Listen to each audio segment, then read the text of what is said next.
Bonsoir, bienvenue à une nouvelle émission Le Micro du Soir. Aujourd'hui, nous accueillons Édouard Millot, français résident en Roumanie depuis plusieurs années, avec une longue expérience dans le secteur bancaire et le conseil aux entreprises. Il intervient également à l'Université de mathématiques de Bucarest en tant que lecteur en analyse financière. Son originalité, pourrait-on dire, est qu'il est désormais pleinement engagé dans la sensibilisation au changement climatique. Cela après avoir fondé en 2017 la société Solstice, spécialisée dans la décarbonation ou décarbonisation, je crois qu'on peut dire. Décarbonation plutôt, d'accord. Mais ces activités aujourd'hui vont au-delà et il va nous en parler. Édouard Millot, bonsoir. Bonsoir. Merci d'être avec nous au studio du Micro du Soir. Alors, en quelques mots, pourriez-vous vous présenter vos activités aujourd'hui qui sont multiples. Après, on a pas mal de choses à discuter. Les sujets sont importants. Oui, bonsoir. Donc, on l'a déjà dit. Donc, j'ai effectivement une société en décarbonation, c'est-à-dire une société qui explique aux entreprises comment limiter leurs gaz à effet de serre. Et parallèlement à ça, je consacre beaucoup de temps à une ONG qui s'appelle Climatosphera, qui est un ensemble de gens qui se regroupent sur les sujets climatiques. Et moi, je m'intéresse particulièrement aux ateliers de sensibilisation. Donc, on a développé en fait toute une gamme d'ateliers qui expliquent aux gens le changement climatique. Alors, on a des ateliers généraux, la fresque du climat, qui est un jeu qui vient de France. C'est-à-dire, à chaque fois, on utilise le jeu pour expliquer un sujet sérieux. Ça s'appelle en anglais, c'est un anglicisme, le serious game. La fresque du climat, ça explique les causes et les conséquences du changement climatique. On a une autre fresque qui s'appelle la fresque des frontières planétaires. Et excuse-moi, je vous coupe. Et après une fresque, chacun se rend compte individuellement de son impact individuel sur le climat, non? C'est ça un petit peu. Exactement. C'est ça l'objectif. En fait, l'objectif, c'est de pousser les gens à l'action. C'est d'intégrer ces problématiques en fait dans leur vie de tous les jours. La fresque des frontières planétaires, c'est plus général. Là, on parle des conditions d'habitabilité de l'homme sur la planète. Ça, c'est pour déjà des gens qui sont déjà conscients de la chose. Puis on a des ateliers en fait thématiques. Par exemple, on a un jeu qui s'appelle 2 tonnes où là, vous allez jouer à faire descendre. Vous allez trouver toutes les solutions qui vont vous permettre de réduire votre empreinte carbone. Et puis un autre jeu qui est intéressant, qui s'appelle la fresque digitale. Aujourd'hui, le numérique a occupé nos vies. Et on veut montrer aux gens, en fait, quel est l'impact de ce numérique sur la nature. Voilà, ça, c'est des jeux. Moi, je m'intéresse surtout à ça. Climatosphera a d'autres projets plus concrets. Et puis, la dernière partie de mon temps, en fait, je passe du temps et aussi de l'argent. J'investis dans des projets que je considère, alors je vais pas dire sustainable parce que c'est devenu un mot fourre-tout. C'est des projets auxquels je crois parce qu'ils intègrent cette composante nature. Et le pull que je porte fait partie des derniers projets. En fait, c'est une marque roumaine. C'est un pull en chanvre et c'est un pull qui a un lien avec la nature. Que vous faites en collaboration avec Raoul Bopin, je crois. Exactement. Voilà. Alors, tout simplement, encore une fois, en quelques mots, si c'est possible, c'est quoi, pour vous, le changement climatique ? Alors, changement climatique, de toute façon, c'est une science qui étudie les variations de température sur la planète, donc pas à un endroit bien défini, mais c'est la planète, sur une durée très longue. On parle de 30 ans. Mais quand on parle, nous, de changement climatique, en réalité, on se réfère à un changement d'ère géologique qui a eu lieu au début du dernier siècle. Aujourd'hui, on considère qu'on a changé d'ère géologique et on l'appelle l'ère de l'Anthropocène. L'ère de l'Anthropocène, c'est ce moment où on a vu que l'homme avait une action sur le climat. Pour expliquer clairement, il faut comprendre que les activités humaines nécessitent l'utilisation d'énergie fossile. 80% des choses que l'on achète quand on mange, quand on va déplacer les choses, quand on va acheter quelque chose, ce micro, c'est du pétrole. Le pull que vous portez, c'est du gaz. C'est du gaz, c'est du charbon. C'est ce qui a créé en fait la société. Tout ce studio, ça n'est que du pétrole, du gaz et du charbon. La société qu'on a créée aujourd'hui, elle est basée là-dessus. C'est des énergies fossiles, le pétrole, le gaz et le charbon, qui sont abondantes et pas chères, facilement stockables, qui ont amélioré nos vies, mais qui ont un gros défaut, elles émettent un gaz qui va avoir un impact sur la planète. Cet impact, on va avoir un impact, ça va augmenter les températures de l'atmosphère, mais aussi de l'eau. Ça va faire fondre les glaces et ça va perturber le cycle de l'eau. À partir de ces éléments-là, on va avoir des phénomènes climatiques extrêmes. On en a toujours eu, sauf qu'avec le changement climatique, ils vont être plus puissants et on va en avoir de plus en plus. C'est les crues, les incendies, les canicules, les pertes de biodiversité, etc., etc. Tous ces phénomènes climatiques extrêmes, en fait, ils vont avoir un impact sur nos propres vies. On constate des baisses de rendement agricole. Cette année, pour l'Espagne, c'était moins 50% dans la production d'olives. Et c'est pas le malheur de l'exploitation de l'olivier dont on parle. Lui, il suffit de lui donner de l'argent et on a résolu son problème. C'est qu'on les mange, les olives. Et c'est donc nos vies, en fait, c'est ce vers quoi on veut pas aller, vers des réfugiés climatiques, c'est-à-dire des gens qui sont obligés de se déplacer pour trouver des meilleures conditions de vie. C'est des famines, c'est des problèmes de santé. Et à la fin de ça, ça peut se terminer en guerre, parce qu'il y aura une guerre pour les ressources, si on n'a pas suffisamment de ressources pour nourrir 8 milliards d'habitants aujourd'hui. Et il ne s'agit pas que d'un simple cycle géologique ou météorologique. J'écoutais des scientifiques du GIEC qui disaient que le réchauffement de la planète n'avait jamais été aussi important depuis 125 000 années. Exactement. C'est le soleil qui nous envoie l'énergie, qui nous réchauffe. Il y a des arguments qui disent que c'est juste un cycle comme un autre, alors que c'est pas le cas. Non, c'est pas du tout. En fait, ce qui nous inquiète, quand on parle du changement climatique, ce qui inquiète effectivement, c'est la vitesse. C'est qu'en 150 ans, on a gagné 1,2 degré. Et quand je parle d'1,2 degré, ça c'est au niveau moyen sur la planète. La France, par exemple, c'est un pays qui le calcule, elle a fait plus 1,7. Et 1,7 sur une planète qui était stable depuis des dizaines de milliers d'années, c'est énorme. C'est la énorme. limite est à 1,4, je crois. 1,4, 1,5. En tout cas, les accords de Paris, ils sont basés là-dessus. Exactement. Là, vous vous référez en fait à un accord. C'est 195 pays qui se sont réunis, qui ont vu l'urgence climatique, qui ont vu les impacts en fait sur leur population, et qui ont dit en 1995, si je me trompe pas, 195 pays ont dit il faut qu'on limite à 1,5 et au maximum à 2 degrés. Mais on est déjà c'était avant les accords de Paris, en fait. Ouais, exactement. Ouais, d'accord. D'accord. Voilà. Alors, si vous voulez bien, parlons de la Roumanie un petit peu. On sait qu'elle est un traîne dans plusieurs domaines en termes de protection de l'environnement, que ce soit dans le recyclage des déchets en tout genre, l'exploitation forestière, etc. Il y a cependant des intentions fortes de la part de plusieurs ONG, telles Climatosphera ou Aider, dans le secteur agricole. Je crois que vous êtes lié également à cette association, qui n'existait pas il y a peu. Et ça, il faut quand même le saluer. Est-ce que vous observez des progrès? Est-ce que les politiques roumains, l'État roumain est davantage à l'écoute? On voit bien que le sujet du climat, c'est même pas un sujet on pourrait en parler aussi pour les médias, c'est pas un sujet qui est abordé, même si on voit des initiatives de ci, de là. C'est pas quelque chose qui a intégré la sphère publique. Alors nous, chez Climatosphera, on n'a pas un accès privilégié aux politiques et on n'a pas encore cette taille qui nous permet de faire ça. Par contre, on encourage toutes les initiatives. Et si on peut parler de choses positives, et pour encourager aussi les gens à s'impliquer, vous avez je sais pas si vous avez entendu parler du parc Ioré. C'était 12 hectares de terrain qui étaient revendiqués par des promoteurs immobiliers qui voulaient construire des tours, parce qu'apparemment on n'en a pas assez à Bucarest, qui voulaient en fait planter et des gens se sont mobilisés et ont fait reculer la mairie.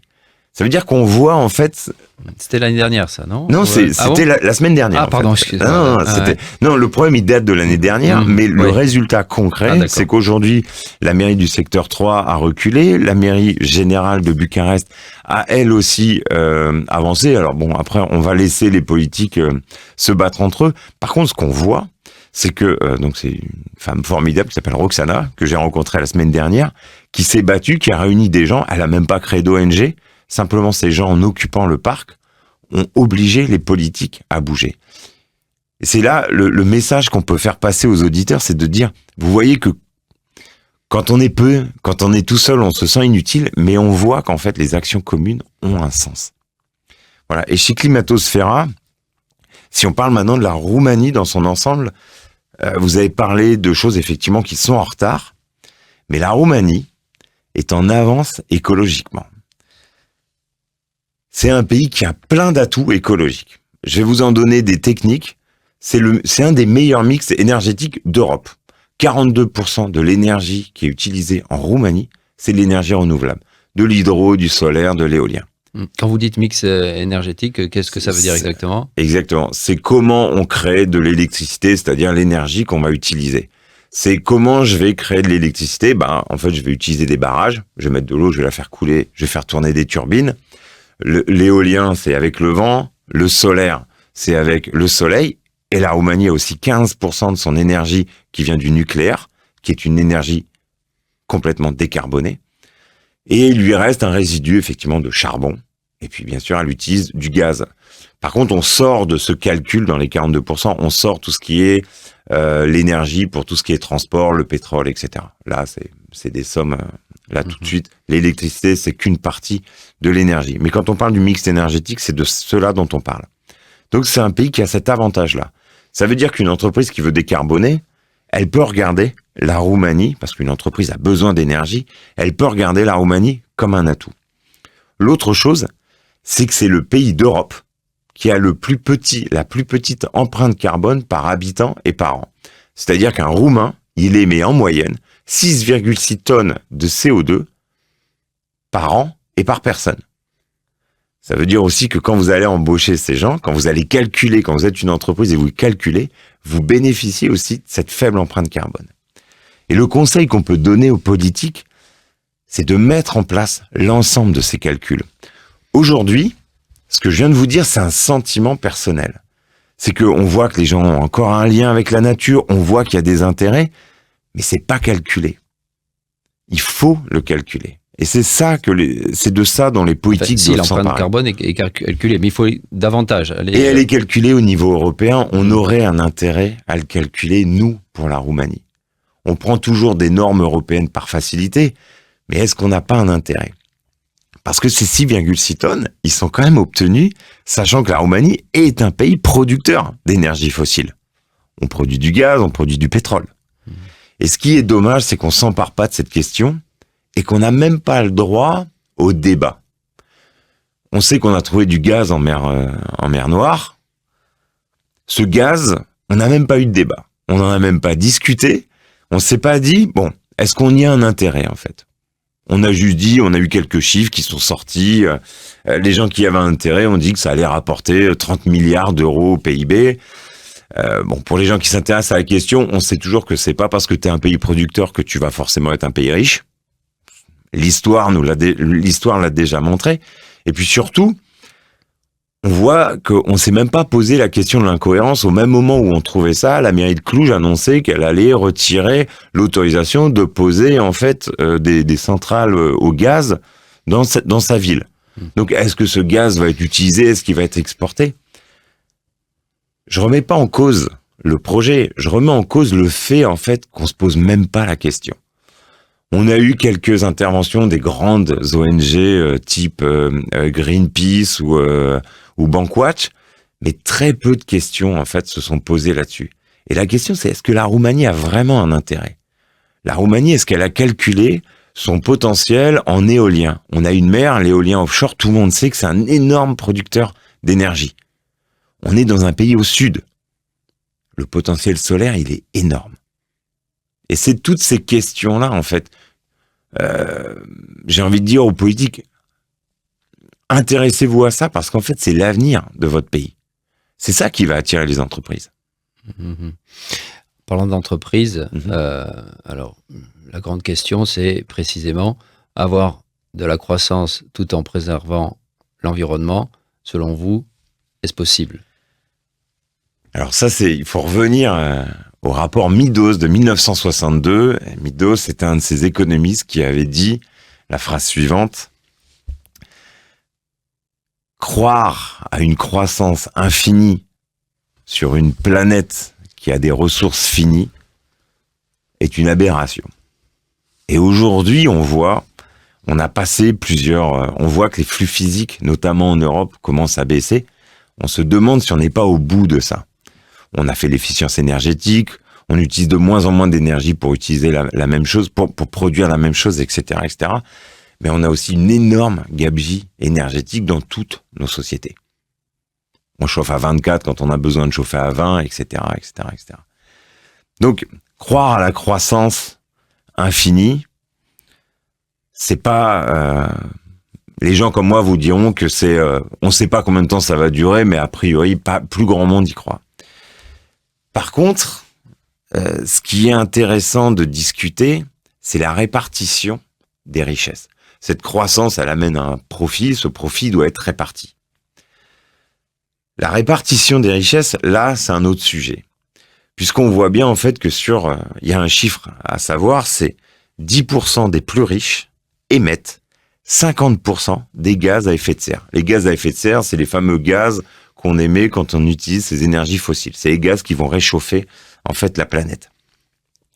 10% des plus riches, 50% des gaz à effet de serre. 50% des plus pauvres, 10% des gaz à effet de serre. Là, on voit bien qu'on a un problème de répartition. Un autre chiffre intéressant, c'est les 100 premières entreprises qui polluent sur la planète émettent 71% des gaz à effet de serre. Quand on a ces chiffres-là, on voit bien qu'en fait, on a une concentration des émissions. Ça veut dire quoi? Ça veut dire que demain, il y a des gens qui vont devoir croître. Parce que la croissance économique, elle a apporté du bien. Elle nous a permis de vivre plus longtemps, de vivre mieux, elle nous a apporté un confort. Et ça, on peut pas le nier, et c'est une chose positive à laquelle il faut pas renier. Donc il y a des gens qui doivent croître, et il y a des gens qui doivent se poser la question de leur vie. C'est-à-dire, est-ce qu'on a encore besoin de croître dans un pays où en fait on a déjà tout? Est-ce que la 5G m'apporte vraiment un plus par rapport à la 4G? La 5G, quand on vous la vend, on vous explique que c'est des formidables outils pour la médecine de demain, etc. Mais aujourd'hui, 60% d'Internet, c'est du porno et c'est Netflix. Ça, c'est la réalité d'Internet.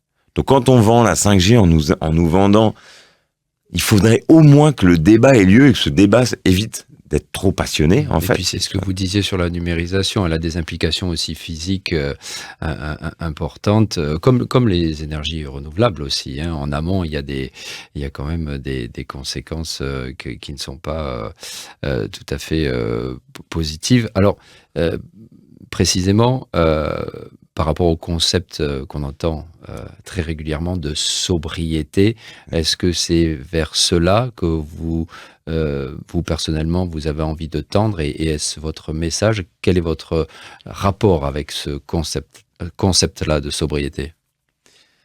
Alors ça c'est une opinion personnelle, hein. La sobriété, c'est quelque chose, en fait, si vous parlez de sobriété à n'importe qui, il va vous ramener toujours à la limitation de ses possibilités. Sauf qu'en fait, moi, ce qui m'intéresse, c'est le bonheur des gens. Et d'ailleurs, est-ce que vous êtes sûr que quand vous surconsommez ou quand vous consommez, vous êtes heureux? Est-ce que c'est pas la sobriété qui vous apporte le bonheur? Effectivement, on sait bien, pour des raisons économiques, dès qu'on s'intéresse au sujet, que il va falloir une part de sobriété, il va falloir renoncer à des choses, il va falloir au moins les limiter. Mais il faut voir en fait tout le positif qu'il y a derrière. Quand les gens vous disent « Ah là là, l'écologie, tu veux nous refaire retourner à la bougie ». C'est pas ça en fait. On interroge nos modes de vie. Est-ce que vous êtes sûr que ça vous rend plus heureux? Moi, je suis pour la décroissance, effectivement, de la pollution, du malheur dans le monde, etc. Par contre, je suis pour la croissance de votre bonheur, que tout le monde mange mieux, que tout le monde soit vive mieux sur cette planète. La sobriété, effectivement, aujourd'hui dans nos sociétés, il suffit juste d'ouvrir votre armoire et puis de voir le nombre de savoir qu'en fait, la durée de vie d'un t-shirt pour un Européen, c'est 7 jours. Ça veut dire qu'en fait, un Européen va porter son t-shirt quand il va l'acheter, en moyenne, 7 jours. Et c'est 4 jours pour les plus jeunes. Ça veut dire qu'en fait, on achète sans trop utiliser. C'est ces questions-là, en fait, qu'il faut poser. Édouard Millot, vous allez me permettre de faire un petit peu l'avocat du diable. Quand j'entends ces discours auxquels personnellement j'adhère, mais j'ai parfois la sensation qu'il y a un manque de psychologie parfois. Il y a des gens qui sont contents et ça leur fait très plaisir quand ils ont acheté un nouvel objet. Il y a des gens qui adorent leur voiture et qui la bichonnent. Et parfois, les discours de sobriété ont tendance à être vécus comme une punition. Et je suppose que c'est ce que vous êtes en train de faire. Il y a tout un travail didactique, je dirais, pour faire comprendre que ce n'est pas une punition. Mais d'un autre côté, le changement, du jour au lendemain, il n'est pas possible. Il faudrait un changement rapide. Mais quand on a eu une éducation, et notamment dans les années 80, où c'était les années où réussir, c'était synonyme de réalisation matérielle, on ne peut pas du jour au lendemain faire changer des gens qui ne sont pas des mauvaises personnes, mais qui ont simplement été éduqués et habitués à être entourés de jolis objets. Est-ce qu'il ne faudrait pas peut-être un peu plus de, comment l'appeler, de complexité psychologique pour faire comprendre les choses? Mais de notre côté, on n'a plus le temps, donc on est face à un dilemme quand même. C'est exactement ça. En fait, aujourd'hui, le problème principal qu'on a dans l'écologie, c'est que le discours a du mal à passer. Parce qu'en fait, la première annonce, c'est que on doit agir maintenant. On doit agir vite. Et le pire, c'est que même si on arrête aujourd'hui d'émettre des gaz à effet de serre, de toute façon, on ne peut pas arrêter le changement climatique. Donc, vous levez les barrières chez les gens et vous dites, bon, autant en profiter. Et d'ailleurs, aujourd'hui que les gens sont conscients, en fait, on voit une montée du climato-scepticisme. Et il est vraiment en train de monter, 30% des gens. C'est cool. C'est plutôt des climato-rassuristes, climato-solutionnistes, mais il y a 9% des gens qui sont climato-sceptiques. L'idée derrière ça, c'est que effectivement, le point de départ, c'est des mauvaises nouvelles. Là où l'écologie a encore à faire, et là où nous, chez Climatosphera, on s'attache à faire ça, c'est à le valoriser, en fait. C'est à dire, on va vers quelque chose de mieux. Moi, si tu veux une voiture, que tu la bichonnes et que tu en es très content, j'ai rien contre, en fait. J'ai moi-même une voiture, en fait. J'ai pas de leçon à te donner. Vous savez, il y a un calcul qui veut que la planète, on doit arriver par personne, pour pouvoir vivre ensemble sur la planète, à 2 tonnes par personne et par an. Voilà. La moyenne d'un Français, c'est 10 tonnes. 10 tonnes de CO2 par an et par personne, pardon. Donc, les Allemands sont à 14, les Français sont à 10, les Roumains sont à 6. Moi, je suis à 6,9. D'émissions de gaz, hein, donc c'est ça. Exactement. Donc, je suis pas non plus à 2 tonnes. Donc, j'ai pas de leçon à donner aux gens. Par contre, quelque chose que j'ai fait, c'est que je me suis mis en action et j'ai vu que c'était positif. Donc, si tu es content avec une voiture et que tu veux la bichonner, ça me va. Moi, je dis juste aux gens, intéressez-vous, interrogez-vous en fait sur le sens de ce que ça donne. On va en parler, j'espère qu'on va en parler. C'est cette fameuse théorie des récits. Aujourd'hui, en fait... Allez-y. Ah, on peut, d'accord. Alors, sur les récits, ça c'est quelque chose qui me passionne, en fait. Pour expliquer ce qu'est un récit, c'est simple. Hein. C'est une histoire imaginaire, mais que le plus grand nombre va croire. C'est quoi le rapport avec l'écologie? On va repartir un petit peu en arrière. Il y a 150-200 ans, l'homme n'avait pas d'impact sur le climat. Avant la révolution industrielle, avant qu'on trouve le charbon. L'homme n'avait pas d'impact. Il avait autant d'impact qu'en fait les éléphants, les méduses, enfin, on va dire les animaux. Qu'est-ce qui a changé ça, en fait? C'est à partir de moitié du 19e siècle, on dit. Non, mais même avant, en fait. L'homme de Cro-Magnon n'avait pas d'impact. Oui, mais c'est à partir donc de la révolution industrielle qu'il y a eu Exactement. Donc milieu du 19e siècle. 1850. 1850, voilà. 1850, on découvre le charbon, après on a découvert le pétrole, après on a découvert le gaz. C'est ça, les énergies fossiles. Et l'explosion d'utilisation des énergies fossiles, c'est 1950, après la Seconde Guerre mondiale. Et là, on a une explosion de tout. De la population, des énergies fossiles, de la D'ailleurs, ça consommation. me rappelle un fait que vous allez nous confirmer. Depuis les années 50 jusqu'à aujourd'hui, c'est-à-dire un peu plus de 70 ans, nous, à cause de l'impact de nos activités, 70%, est-ce que c'est ça le pourcentage de la biodiversité, a disparu? C'est exact ou... Alors, je veux pas dire de bêtises, mais depuis 30 ans, en fait, on a perdu 2 tiers des insectes, 2 tiers des espèces d'arbres en Europe. Ouais, bon, c'est colossal. Ouais, la biodiversité, en fait, on parle du changement climatique, mais finalement, le changement climatique, c'est qu'une concentration de CO2 dans l'atmosphère et on peut régler le problème. Mais pardon, je vous ai coupé dans votre récit, dont vous disiez qu'avant, il n'y avait pas d'impact, et depuis la révolution industrielle... Je reviens à mon récit. Qu'est-ce qui a différencié, en fait, l'homme de l'animal? Pourquoi lui, il s'est retrouvé en situation de changer le climat? L'homme, en fait, il a une organisation sociale qui est flexible. C'est-à-dire, vous avez des hommes sur toute la planète, ce qui n'est pas le cas des animaux.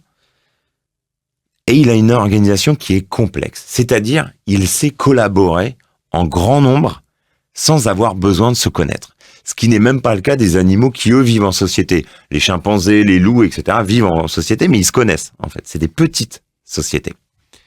L'homme, il sait faire ça. Et comment il fait ça? C'est parce qu'il a de l'imagination. L'homme a la capacité de créer et de croire en un récit qui est fictif. Et ce récit permet de partager les valeurs. Si demain, je vous fais croire que là-haut, il y a un Dieu, et que si tu fais telle chose, c'est bien, tu iras au paradis, si tu fais telle chose, c'est pas bien et tu iras en enfer, vous et moi, on va pouvoir partager des règles et des mêmes valeurs. Et toutes les grandes choses qui ont eu lieu sur la planète faites par l'homme sont liées à la collaboration. Aller sur la Lune, créer Internet, travailler sur des vaccins, c'est lié à cette capacité de collaboration.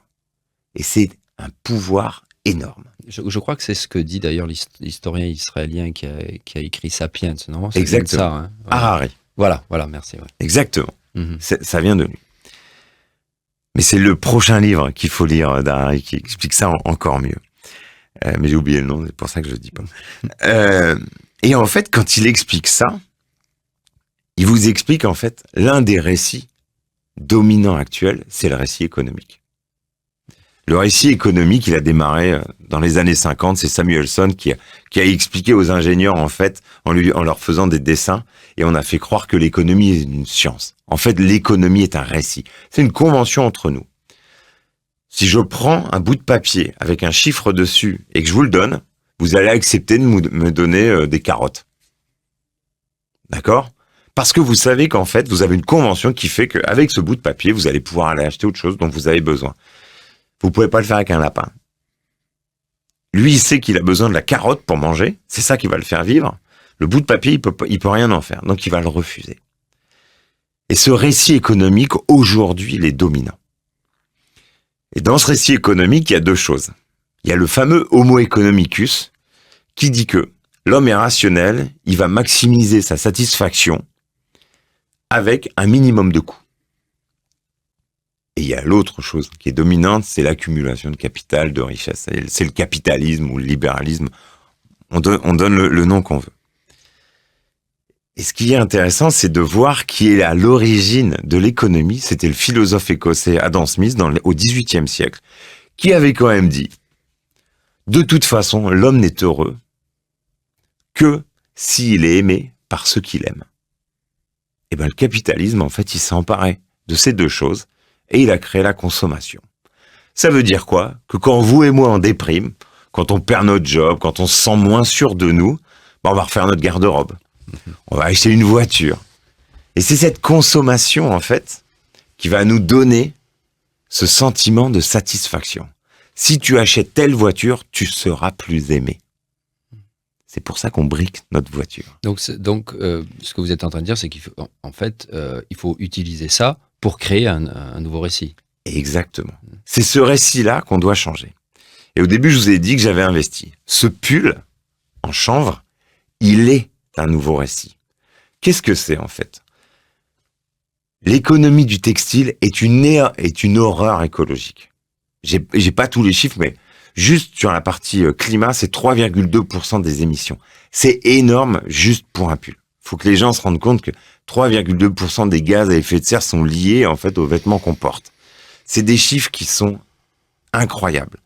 C'est des champs de coton, c'est-à-dire de la déforestation où on va planter des champs de coton. Le coton, c'est une plante qu'on force avec du fertilisant pour pouvoir produire un jean. Le jean que vous portez, il a fait 65 000 km en moyenne avant d'être porté par vous. Ce pullover, en fait, il raconte une autre histoire. Le chanvre, en fait, c'est une plante qui n'a pas besoin de pesticides et c'est une plante qui n'a pas besoin d'eau. Elle pousse toute seule et elle va capter entre 8 et 12 tonnes de CO2 à l'hectare. Donc c'est une plante qui va en plus nous aider. Ce pull, il est pas teint. Il n'y a pas de couleur en fait, pour vous expliquer qu'en fait, la teinture, qui est une autre aberration écologique, on utilise beaucoup de produits chimiques pour mettre des couleurs, etc. Et en fait, ça raconte cette histoire-là. C'est la volonté de créer une volonté de consommation différente. Alors, on n'est pas les seuls à le faire. Il y a des tas de marques qui commencent à se développer et qu'on voit apparaître qui sont très bien. D'accord ? Parce que l'idée aussi de la consommation, derrière ça, il y a aussi la surconsommation. Ce pull, il faut pas l'acheter si vous n'en avez pas besoin. Voilà. C'est ça un nouveau récit. Édouard Millot, quand je vous écoute, je me dis que peut-être que vous-même, vous êtes la preuve qu'un autre récit est possible parce que vous venez du monde de l'entreprise, hein, comme je l'ai dit en introduction, vous avez fait des études en économie, vous avez une grande expérience dans ce milieu-là. Est-ce que vous diriez que avant vous n'étiez pas conscient et que vous avez changé et que vous-même vous êtes donc la preuve qu'un changement d'attitude est possible? Alors ça c'est mon objectif. Ça c'est mon objectif. C'est clair, avant je pesais à peu près 17 tonnes. J'allais en France régulièrement, on faisait une soirée entre les amis français. Encore une fois, je rappelle, c'est-à-dire que vous émettiez 17 tonnes de CO2 par an. Voilà. Voilà. Et un jour, en fait, la vie m'a amené à m'intéresser à ces sujets écologiques. J'ai creusé la question, mais c'est clair que moi, au départ, j'ai même une maîtrise de sciences économiques. J'ai dit au départ que c'était pas une science, et pourtant j'ai bien une maîtrise de sciences économiques. C'est la force du récit, hein, c'est quand tu es capable de changer un mot. Et c'est en fait, et petit à petit en fait, j'ai évolué. J'ai évolué parce que j'ai commencé à sentir en fait cette dissonance entre ce que je ressentais, les connaissances que j'avais sur l'écologie. Est-ce que ce sont des rencontres aussi avec certaines personnes ou des entités qui vous ont marqué? Alors ça, c'est intéressant parce que c'était le sujet de samedi soir où on se réunissait entre nous et on se demandait qu'est-ce qui a fait que on a changé. Moi, je mets mon point de départ au moment où j'ai eu un enfant. J'avais ces connaissances, mais j'avais pas spécialement changé, j'avais juste les connaissances en fait. Et quand j'ai eu un enfant, là j'ai vraiment basculé. Et le moment où j'ai vraiment basculé, il y a eu deux choses. C'est que quand je me suis mis en action, je me suis rendu compte que c'était positif. Donc ça m'a encouragé à continuer. Parce que ça m'apportait du bien. Et la deuxième chose, en fait, c'est que quand je me suis dit, OK, maintenant qu'est-ce que je fais de ça? Quelle est ma responsabilité vis-à-vis du reste des personnes? C'est quand j'ai rencontré, en fait, Climatosphera, où là, j'étais pas seul. Et ça, c'est un autre message qu'on peut faire passer, c'est aux gens, et j'en profite pour faire une petite pub, ne restez pas seul. Quand vous avez conscience de ça, ne restez pas seul parce qu'en fait, vous pouvez pas porter seul le poids, en fait, de l'obligation d'expliquer aux gens. Tout seul, on va plus vite, mais ensemble, on va plus loin. C'est la fameuse phrase. Et aujourd'hui, en fait, l'appel que je peux dire aux gens, c'est intéressez-vous au sujet. Vous allez sur le site climatosphera.org, demandez à organiser une fresque du climat. En 3 heures, on va vous expliquer ce que c'est. Et une fois que vous aurez compris, on en a déjà fait plusieurs ensemble. Climato Café, donc la prochaine, c'est le 13 novembre, 19h à l'AM Social, c'est vers Tignières et Toulouis. Donc, c'est pas très loin d'ici. C'est pas très loin d'ici, effectivement. C'est un moment de rencontre, en fait, où les gens se parlent. Des fois, on parle d'un sujet, des fois, on boit juste une bière. Mais l'idée, c'est venez nous rencontrer et venez voir ce qu'on fait. Et si vous n'aimez pas ce qu'on fait, alors on sera triste, hein, mais sachez qu'il existe en Roumanie une multitude d'autres organisations qui s'occupent aussi de ça. Et pour montrer à quel point on collabore, je vais vous citer mes petits camarades vous avez Repère 21, qui sont des gens formidables j'ai eu 1 heure de discussion avec la fondatrice, c'est une personne incroyable. Repère 21 qui fait de l'éducation. Vous avez Michile Boucourier, Roxana, pareil, qui est très engagée, qui croit en ce qu'elle fait. Vous avez Plateforme des Mediu. Tous ces gens-là, en fait, il faut savoir qu'en Roumanie, tout ça existe. Alors, nous, on est chez Climatosphera, mais vous avez une offre qui va de la radicalité, c'est-à-dire des gens qui s'intéressent à la racine des choses, du problème, jusqu'à des gens qui proposent des solutions écologiques qui sont bonnes pour la planète. Édouard Millot, merci infiniment d'avoir été avec nous. Et je rappelle également que des gens comme Charles Berleville, Damien Thierry ou Julien Deltor vous ont précédé à cette émission, et c'est un grand plaisir de vous avoir, vous, membres de Climatosphera. Merci pour vos propos, c'était très intéressant. Chères auditrices, chers auditeurs, vous pouvez retrouver cette émission sur la page Facebook de RFI.ro et à partir de la semaine prochaine sur le site RFI.ro également. Je vous remercie. Week-end Placout. Au revoir.